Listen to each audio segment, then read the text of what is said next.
जियो और एयरटेल ने इंडिया में सैटेलाइट इंटरनेट प्रोवाइड कराने के लिए अमेरिकन कंपनी स्टारलिंक, जो कि स्पेसएक्स का डिवीजन है, उसके साथ पार्टनरशिप कर ली है। अब दोस्तों सवाल ये उठता है कि भैया ये सैटेलाइट इंटरनेट होता क्या है, इसके एडवांटेजेस, डिसएडवांटेजेस और भैया ये काम कैसे करता है।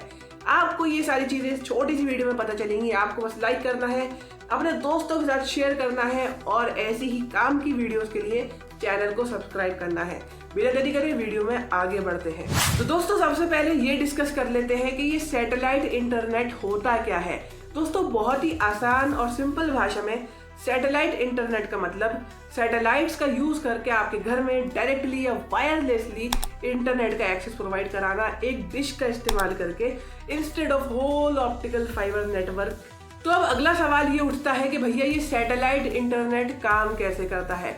दोस्तों अर्थ के चारों तरफ 6000 से ज्यादा स्पेसएक्स और स्टारलिंक की सैटेलाइट्स ऑर्बिट कर रही हैं और ये सैटेलाइट आपके घर के ऊपर लगी डिश के साथ वायरलेसली कनेक्ट करके आपके घर में डायरेक्ट इंटरनेट एक्सेस प्रोवाइड करती हैं।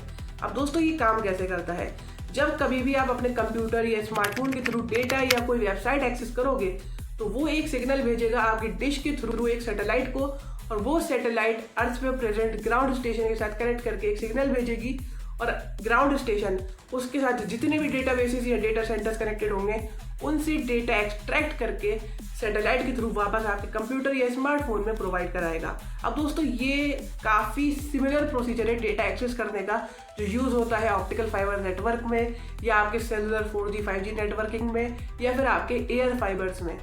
अब आपका सवाल होगा कि भाई डिफरेंस क्या है। तो ऑप्टिकल फाइबर में पूरा एक फिजिकल डिस्ट्रीब्यूशन करना पड़ता है नेटवर्क का, एक पूरी ज्योग्राफिकल एरिया में जहां पर आपको इंटरनेट या डेटा एक्सेस करवाना है।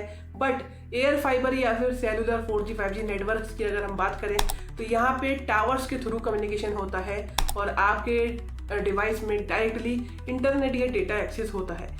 लेकिन सैटेलाइट इंटरनेट में यहाँ पे सैटेलाइट का, डिश का और ग्राउंड स्टेशंस का रोल आ जाता है। अब दोस्तों अगर मैं बात करूँ सैटेलाइट इंटरनेट के एडवांटेजेस की, तो दोस्तों यहाँ पे सबसे पहला एडवांटेजेस है रिमोट एरिया में एक्सेस। बहुत सारी ऐसी जगह होती हैं जहाँ पे फिजिकल डिस्ट्रीब्यूशन नहीं किया जा सकता, जैसे पहाड़ी इलाके हैं तो वहाँ पे टावर्स इतने ज़्यादा डिप्लॉय नहीं किए जा सकते या फिर पूरा एक ऑप्टिकल फाइबर नेटवर्क डिस्ट्रीब्यूट नहीं किया जा सकता उस एक बड़ी कंजेस्टेड सी ज्योग्राफी में। बट यहाँ पे सैटेलाइट इंटरनेट काफ़ी अच्छा काम करेगा क्योंकि यहाँ डायरेक्टली सैटेलाइट के थ्रू इंटरनेट एक्सेस प्रोवाइड कराया जाएगा just with the use of one dish on the top of your house. दोस्तों अभी तक मैंने आपको जितने भी एडवांटेजेस बताए सैटेलाइट इंटरनेट के, मुझे लगता है कि डिसएडवांटेजेस भी उतने ज़्यादा होंगे।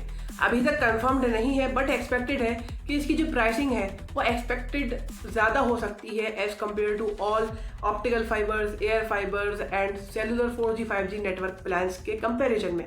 दोस्तों अगर मैं दूसरे डिसएडवांटेज की बात करूं तो वो है लेटेंसी और डेटा कनेक्टिविटी या इंटरनेट कनेक्टिविटी का।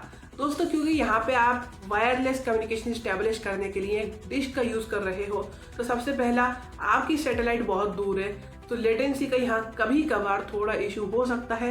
दूसरी चीज़ यहाँ पे क्योंकि एक डिश यूज़ हो रही है सैटेलाइट के साथ कम्युनिकेट करने के लिए तो यहाँ पे अनवांटेड वेदर कंडीशंस भी आपकी डेटा या इंटरनेट कनेक्टिविटी को अफेक्ट कर सकती है। तो दोस्तों ये थी आज की वीडियो सैटेलाइट इंटरनेट के ऊपर। होपफुली आपको पसंद आई होगी। अपने दोस्तों के साथ शेयर करिएगा, लाइक करिएगा। इन्फॉर्मेटिव लगी हो तो कमेंट में ज़रूर से बताइएगा। मिलते हैं एक और ऐसी ही इंटरेस्टिंग और इन्फॉर्मेटिव वीडियो में।